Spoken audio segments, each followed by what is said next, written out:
Double rampage. I have the latest on two horrific shootings. First in North Carolina, where a gunman sprayed bullets from a boat at a busy dockside restaurant. And then to Michigan, where a man opened fire at a Mormon church he then set ablaze. Plus, the president sends agents and troops to Portland, and they're met with immediate protests. I've got the details. And revenge of the 6th. President Trump rails against the FBI's behavior during what he calls the January 6th hoax. I'll tell you about the new report that set him off. Those stories and more today, Monday, September 29th. I'm Caitlin Becker, and this is the New York Postcast. It was, sadly, a really violent weekend across the country. I'll start in North Carolina, where 3 people were killed and 8 more injured when a gunman opened fire, spraying bullets from a boat as it passed the American Fish Company, a busy dockside restaurant in the town of Southport. The alleged shooter, Nigel Edge, is an Iraq War veteran who told police he suffers from PTSD. Law enforcement sources say Edge is a QAnon conspiracy theorist, and his checkered past also includes a lawsuit against American Idol star Kelly Pickler. The two attended the CMT Music Awards together back in 2012, and at the time, Edge called her an angel and, quote, the most sincere person I know. But this past February, he sued her, claiming she tried to poison him with a laced glass of whiskey the night of that very award show. Now, the motive of the North Carolina attack is still under investigation, but other disturbing lawsuits filed by Edge include claims that a church in the same town where the shooting took place was part of a plot to murder him. The former Marine says that he was wounded in 2 separate IED attacks during his 2006 tour of duty. In a book he wrote called Headshot: Betrayal of a Nation, he claims those incidents were also part of a conspiracy to kill him. And in Grand Blanc, Michigan, 40-year-old Thomas Sanford, also an Iraq War veteran, opened fire on a Mormon church service Sunday morning.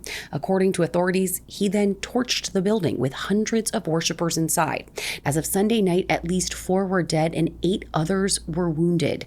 Now, police believe there were several people near the site of the fire that were tragically unable to get out, so that number could go up. Images from the scene absolutely just take your breath away. The entire structure completely engulfed in flames.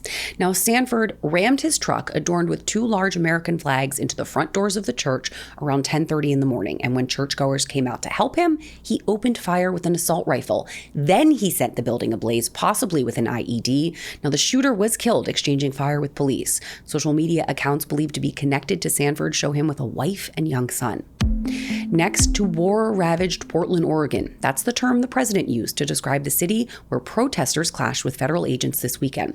The president posted, quote, "At the request of Secretary of Homeland Security Kristi Noem, I'm directing Secretary of War Pete Hegseth to provide all necessary troops to protect war-ravaged Portland and any of our ICE facilities under siege from attack by Antifa and other domestic terrorists. I'm also authorizing full force if necessary."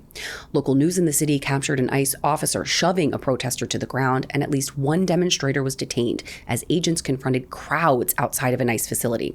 Here's Oregon's Governor Tina Kotek. We can manage our own local public safety needs. There is no insurrection. There is no threat to national security. And there is no need for military troops in our major city. The administration didn't provide any specifics on the move to send these agents and troops into the city. Okay, let's talk about President Trump's Truth Social post about January 6th. Citing a report from Glenn Beck's Blaze Media, the president wrote in part, quote, "It was just revealed that the FBI had secretly placed, against all rules, regulations, protocols, and standards, 274 FBI agents into the crowd just prior to and during the January 6th hoax." The president claims the report is not in line with what then FBI Director Christopher Wray said multiple times, adding that he has some, quote, major explaining to do. After the president's rage-filled post, current FBI Director Kash Patel clarified that many of the agents in question were sent into the field after the rioting in the Capitol began. Now, he called it a crowd control mission and said it went against FBI standards. The president's post characterized the agents as likely agitators and insurrectionists. The Post's political reporter Ryan King has been covering this, and he joins me now. So, Ryan, where is this coming from, and how does it differ from the information we previously had? Yeah, so the president appeared to be citing a report from The Blaze from a few days ago, and that report appeared to be citing a congressional source. It didn't specify which specific source, but we do know that House Republicans have formed their own subcommittee to investigate the January 6th Capitol riot. So they are presumably getting newer information. Now, what the president put out there kind of contradicted what we had previously known from an inspector general report into this that was released last December, and said that they found no evidence of the FBI having undercover agents at the Capitol riot. But that report did note that there were some informants that were at the riot. Now, after the president's Truth Social post, FBI Director Kash Patel put out a little bit of a clarification to Fox News, and he basically suggested that that statistic that Trump cited about 274 plainclothes agents referred to agents that showed up at the Capitol riot after the ransacking of the Capitol had begun. So it appears that there was a little bit of clarification needed there. Yeah, it seemed like the Truth Social post only had so much info, though, and he's clearly pissed. That's the best way I can put it. The president is clearly pissed, but it is interesting that afterwards there needed to be all of those clarifications. But in light of his ire and his anger, what does he want to happen at this point? I think it's very clear that the president wants this issue to continue being investigated. And I think he's very pleased with Republicans opening up this new panel to investigate it. He also made clear that, he wants more answers and that he thinks that former FBI Director Christopher Wray deserves more scrutiny. Wray had testified about this issue before Congress, but he was a little bit careful when answering questions about whether or not the FBI had assets in the field during the Capitol riot. But of course, this comes after the Justice Department indicted former FBI Director Wray's predecessor, James Comey, last week for allegedly making false statements to Congress. So the president was suggesting that maybe Wray could face a similar fate. And he also complained that Wray had been recommended to him by former New Jersey Governor Chris Christie to helm the FBI. Wray had previously been a Bridgegate lawyer for Christie. So Trump was complaining about that. But the president was really clear that he wants more answers on this. Now, before I let you go, I want to pivot quickly to the budget meeting happening today at the White House. Democratic leadership, Senator Chuck Schumer, House Minority Leader Hakeem Jeffries, they're meeting with the president and their Republican counterparts to try to avoid this government shutdown, something we talked about on the podcast last week. So set the table for us. What are they going to discuss, and what's the likelihood that this moves toward a deal and we can avert a shutdown? Yeah, so it's really hard to say at this point whether or not there will be a deal to avert a shutdown. But this meeting comes after President Trump kind of abruptly scrapped his previously planned meeting last week with Chuck Schumer and Hakeem Jeffries. And from what we've been told is that Chuck Schumer had reached out to John Thune's team and really pressed him to have a meeting with the president to get this issue resolved. Now, Democrats have been really clear that they're demanding key concessions from Republicans on healthcare policy.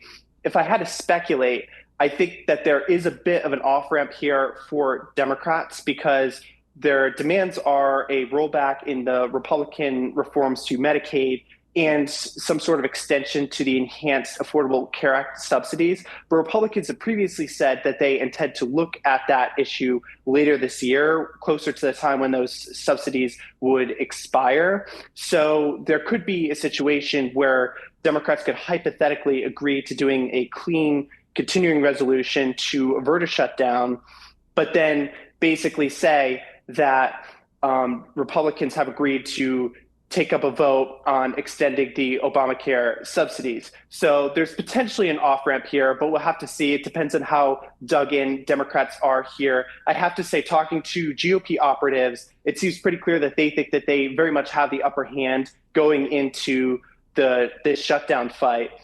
Democrat operatives are a bit mixed. There are some that think that they have some good cards to play, and there are some that have definitely privately told me they are very nervous about this if they get to a shutdown. So if I had to speculate, I think that there is an off-ramp here. But again, we have to remember that Democrat leaders in Congress are under tremendous pressure from their progressive base to fight more against the Trump administration. Our Ryan King has the ins in D.C. to know what is potentially going to happen today. Thank you so much for joining us. Thank you. Thanks. New York City Mayor Eric Adams won't be seeking a second term here in the Big Apple. Now, if you do not keep up with New York City politics, let me tell you, Adams' tenure running this city, which has more people in it than most states, has been steeped in controversy. And he's bowing out of his re-election campaign 36 days before Election Day. He says he's quitting largely because the finance board's decisions to, quote, withhold millions of dollars from his campaign. Now, the move leaves three major candidates vying to lead the nation's biggest city. We got a lot of people here, and of course, it's home to this very podcast. So, the people who are left in the race: Republican Curtis Sliwa, Democratic primary winner Zohran Mamdani, and former Democratic Governor Andrew Cuomo. Now, Adams failed to endorse any candidate, but he took some thinly veiled swipes at Cuomo and Mamdani without naming names. We knew who he was talking about. For Cuomo, he warned against electing a mayor who flip-flops on issues. Might be good to note the irony here that Adams himself flipped from a Dem to an independent. Anywho, as for Mamdani, he said that local government was no place to launder radical ideals and offered this warning. Extremism is growing in our politics. Our children are being radicalized to hate our city and our country. Political anger is turning into political violence. And finally, from our friends at Page Six, only marriage is in the building. Actress and pop star Selena Gomez officially tied the knot with record producer and songwriter Benny Blanco. And she looked stunning, jaw-dropping, stunning. Now, the star-studded guest list included her bestie, Taylor Swift, who arrived under cover of black umbrella-holding security, so we don't know what she was wearing. There was also Martin Short and Steve Martin, her Only Murders in the Building co-stars, Paul Rudd, Paris Hilton, Ed Sheeran, the list goes on. Now, the wedding was held at this gorgeous mansion in the private community of Hope Ranch in Santa Barbara County. Now, the newlyweds met more than a decade ago when Selena's mom set them up, but it's unclear when the couple officially began dating, but Gomez seemed to first confirm it on Instagram in 2023. Benny Blanco told Howard Stern last year that he was anxious to have children with Selena, who did reveal that she can't carry her own children due to medical issues, but she's expressed a desire to adopt or have kids via surrogate. Needless to say, all of us fans are also anxiously awaiting whenever a future baby Blanco arrives. I love this for them. I am absolutely a Selena Gomez stan, and you have got to go check out the photos of her wedding gown. We have them up on the New York Post. As I said, stunning. It is like old Hollywood perfection. Now, after marveling in the glory that is bride Selena, like and follow the New York Post cast wherever you get your podcasts and on YouTube. I hope you had a fabulous weekend. Let's tackle this Monday.